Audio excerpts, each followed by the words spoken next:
2025년 국제결혼 자격요건과 비용이 업데이트되었습니다. 소득 기준부터 실제 총 비용, 전통혼례 비용, 한국어 시험 준비까지 이 영상 하나로 처음 상담에서 계약, 입국, 혼인신고까지 전 과정을 현실적인 숫자와 일정으로 분명하게 정리해드리겠습니다. 질문은 간단합니다. 나는 가능한가요? 총 얼마인가요? 얼마나 걸리나요? 이런 질문들을 많이 해주시는데요. 지금부터 정확하게 알려드리겠습니다. 네, 소득요건 같은 경우에는 매년 기준이 바뀝니다. 그래서 2025년이라면 2024년 소득 기준으로 해서 독립세대의 경우에는 신부님이 베트남에서 한국으로 들어오시기 때문에 2인 가족 기준으로 보시면 되고요. 거기에 만약에 부모님과 같이 살고 있거나 가족 숫자가 3명, 4명의 경우에 신부 숫자 1명을 포함하는 소득 기준으로 보시면 됩니다. 현재 2025년에는 2024년 기준으로 해서 본인과 신부님 단 2명의 경우에는 2,350만 원 정도의 소득이 있으셔야 되고요. 만약에 3인 가족이다 했을 경우에는 3천만 원 정도의 소득이 있으셔야 됩니다. 해당하는 소득 기준 관련해서는 계약서에 저희가 소득 기준표를 매년 업데이트를 하고 있습니다. 일단은 신랑님의 결혼 유무를 확인할 수 있는 혼인증명서가 필요합니다.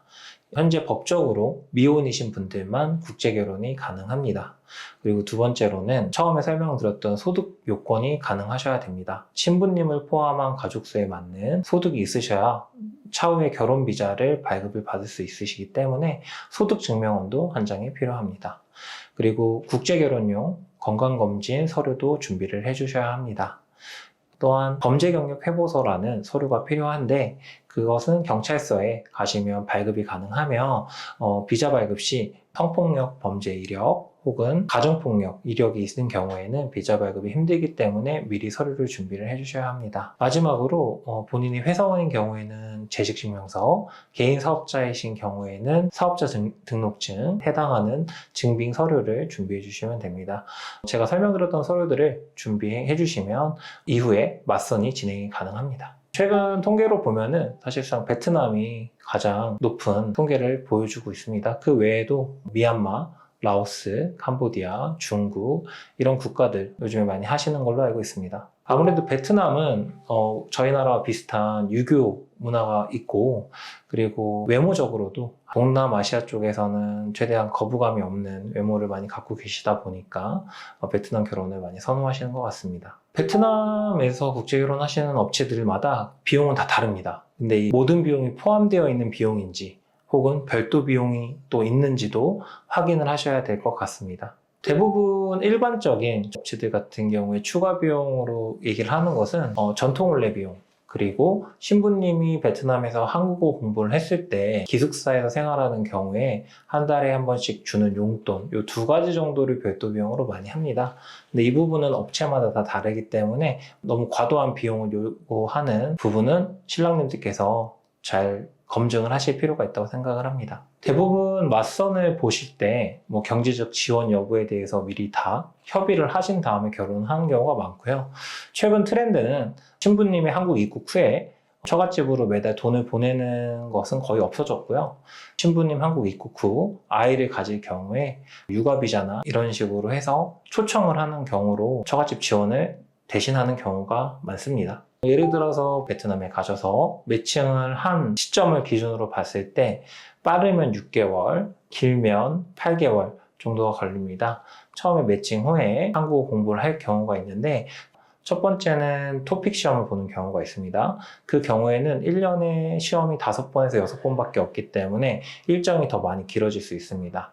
두 번째, 호치민에 있는 세종어학당에 등록해서 공부를 하는 방법인데 이 경우에는 4달 정도의 공부 시간과 수료증을 발급받은 후에 비자를 신청하고 대략적으로 6에서 8개월 정도 걸린다고 생각하시면 될 것 같습니다. 대부분 전통혼례라는 경우에는 업체에서 미리 협의를 해드립니다. 협의 비용은 싸면은 300만 원, 비싼 곳은 1000만 원까지 협의를 해드리는 경우가 있고요. 저희 회사 같은 경우에는 3,000달러로 협의해서 지원하는 것으로 이야기하고 있습니다. 보편적으로 국제결혼업체에서 진행해주는 서류는 베트남 선 혼인신고, 그 이후에 한국 혼인신고, 그 다음에 국제결혼 비자가 있습니다. 그래서 베트남 결혼을 하시는 분들 같은 경우에는 최소 2번의 베트남 입국을 하셔야 되는데요. 그 이유는 첫 번째 매칭을 하러 베트남에 들어갔을 경우에 베트남 정신병원에 가셔서 정신검진을 진행을 하셔야 돼요. 그 이후에 한국 서류들도 저희가 대사관에 가서 준비해야 하고요. 그래서 첫 번째 오셨을 때 그런 서류를 다 준비를 해서 베트남 혼인신고 서류를 접수를 합니다. 두 번째 입국 시 혼인신고 서류에 신랑 신부님이 사인을 하시고 진행을 하시면 됩니다. 베트남 국제결혼 같은 경우에는 정식 사업자를 갖지 않고 지인 소개 느낌을 하시는 분들이 많은데요. 그러다가 사고가 나는 경우도 많습니다. 그렇기 때문에 국제결혼 중개업 등록증이 있는지, 그리고 사업자 등록증이 정확하게 있는지 확인도 필요하시고요. 그래서 계약서를 작성하실 때는 업체에서 결혼 과정 중에서 어디까지 진행을 해주는지 또 꼼꼼하게 확인을 해주시는 것이 좋을 것 같습니다. 국제결혼은 정보 비대칭이 크지만 절차와 수치를 투명하게 관리하면 시간과 비용을 예측 가능한 범위로 줄일 수 있습니다. 도움이 되셨다면 구독과 알림 설정 부탁드립니다. 상담은 영상 하단의 다영 국제결혼 공식 채널을 통해 신청하실 수 있고 초기 상담 단계에서 소득, 서류 체크리스트와 예상 총액표를 바로 공유해 드리도록 하겠습니다. 2025년 여러분의 인연을 가장 현실적으로 연결하겠습니다. 다영 국제결혼이었습니다.